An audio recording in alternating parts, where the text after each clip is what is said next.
Amani. Kazi na utu, tunasonga mbele. Kwa majina naitwa Mhandisi Reginald Mashanda, natokea Talula Ilala. Napenda kuwakaribisha katika barabara yetu, ujenzi wa barabara yetu ya Bangulo Pepeteka yenye urefu wa 0.4 kilomita. Barabara hii inatekelezwa kupitia fedha za mapato ya ndani, yani 10%, ambayo inatolewa na mkurugenzi wa jiji la Dar es Salaam, ambayo ni fedha ya makusanyo.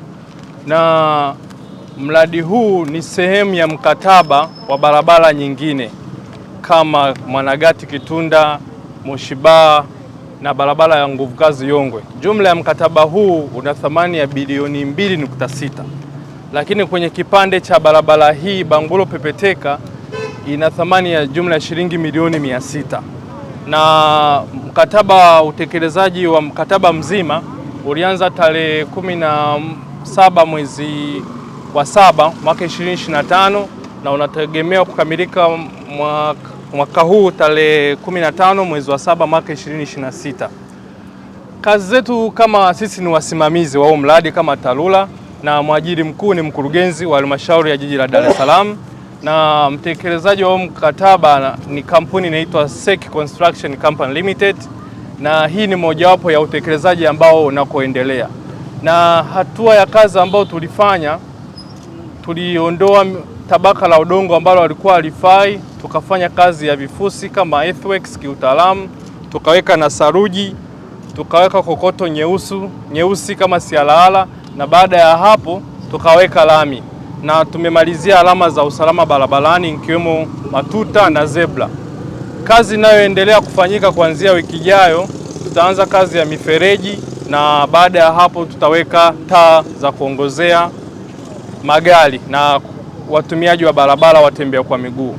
Kwa sisi tunapenda kuishukuru halmashauri ya jiji la Dar es Salaam kwa kutenga hizi fedha ambao inaenda kuhudumia wananchi moja kwa moja, na nyinyi kama waheshimiwa wadiwani, kama wasimamizi wa serikali, napenda muweze kuikagua barabara hii na muweze kutupatia maelekezo na sisi tutayatekeleza. Baada ya kusema hayo, na wakaribisha katika mradi wetu wa Bangulo Pepeteka. Asanteni. Mimi kwa utaalamu sijui mambo haya, lakini mimi nitaka kujua swali moja. Kwa nini huwa mnaanza barabara kutengeneza kabla ya mifereji? Yaani kwa nini msianze?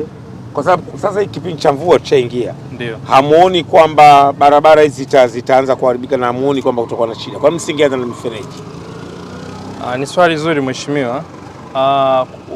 Ujenzi wa mifereji kabla na baada inategemea na design na eneo lilivyokaa.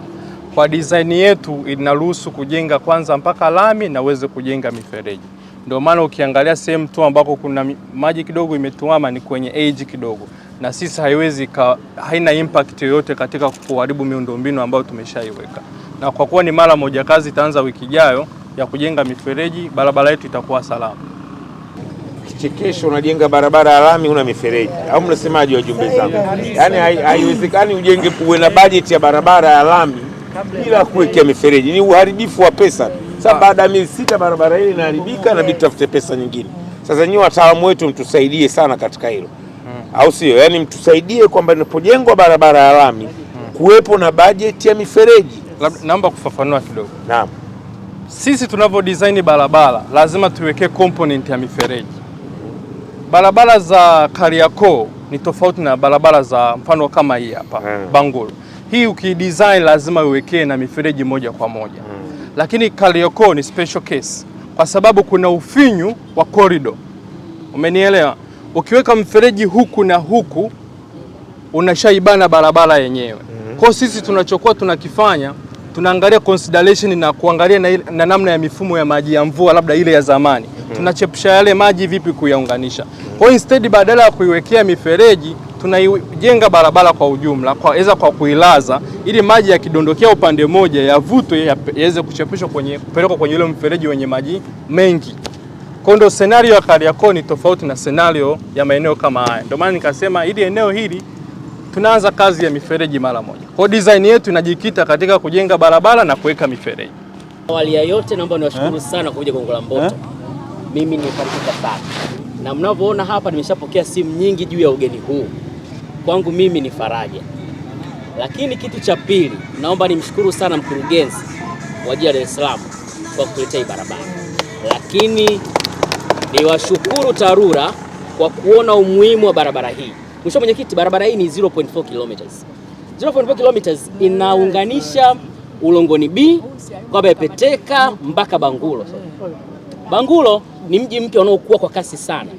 Ni sawasawa useme barabara ya Ulongoni B kuelekea Kinyerezi.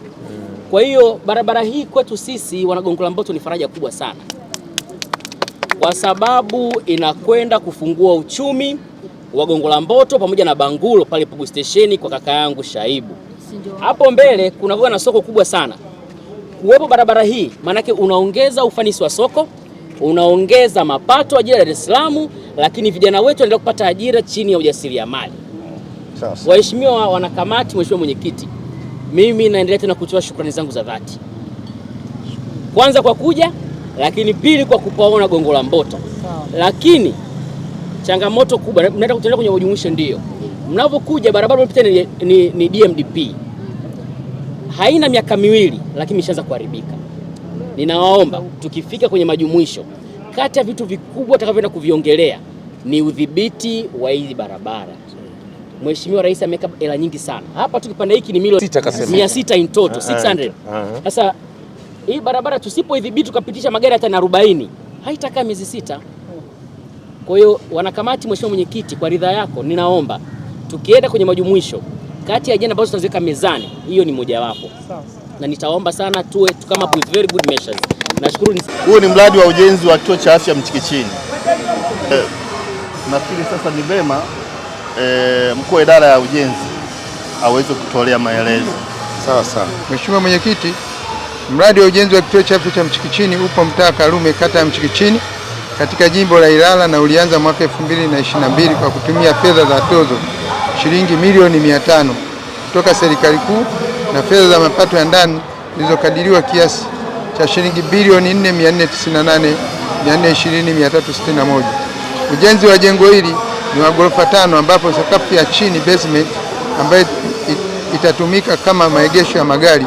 Sakafu ya usawa ardhi ground floor itatumika kwa ajili ya huduma za OPD. Sakafu ya kwanza itatumika kwa shughuli za uchunguzi. Sakafu ya pili itatumika kwa ajili ya huduma za mama na mtoto na uzazi. Sakafu ya tatu itatumika kama wodi za kawaida. Sakafu ya 4 itatumika kwa ajili ya ofisi na sehemu ya kufulia. Ukiona hapa. Injinia, mimi nilikuwa swali moja kwenye masuala ya usalama wa wafanyakazi hapa. Kuna watu wanaitwa OSHA, wao wanasimamia masuala ya risk kazini na nini. Nataka nifahamu kwenye hili jengo nao wanafanya hapa. OSHA hatuwaengeji sisi kwamba waje, ila wao wakihitaji kuja kufanya inspection zao za kawaida wanaruhusiwa kuja. Kwa sababu naona kuna mafundi hapo wanatembea huko chini, hawana kofia ngumu na nini. Ufahamu wangu mimi, OSHA ni jukumu la mkandarasi. Mkandarasi ndio anataka, kwa sababu hii tenda halmashauri kumpatia mkandarasi. Kwa mkandarasi wajibu wake kumlinda wafanyakazi wao. Sakafu ya kwanza itatumika kwa ajili ya uchunguzi. Kwa ajili ya uchunguzi kwa maana ya x-ray na maabara itatumika sakafu ya kwanza. Kuna upande wa x-ray iko kule, huku kuna maabara na kuna vifaa maalum vitafungwa kwa ajili ya kulinda mionzi kwenye vyumba especially vitakavyotumika kwenye mionzi especially kwenye masuala ya x-ray.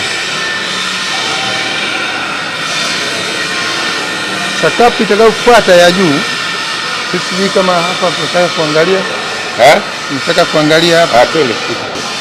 Hii itatumika kwa ajili ya shughuli za uchunguzi. Sakafu ya pili itatumika kwa ajili ya huduma za mama na mtoto, inayofuata hapo juu. Na sakafu mama na mtoto, uzazi. Sakafu ya tatu itatumika kwa ajili ya wodi za kawaida. Sakafu ya 4 ni kwa ajili ya ofisi na sehemu za kufulia.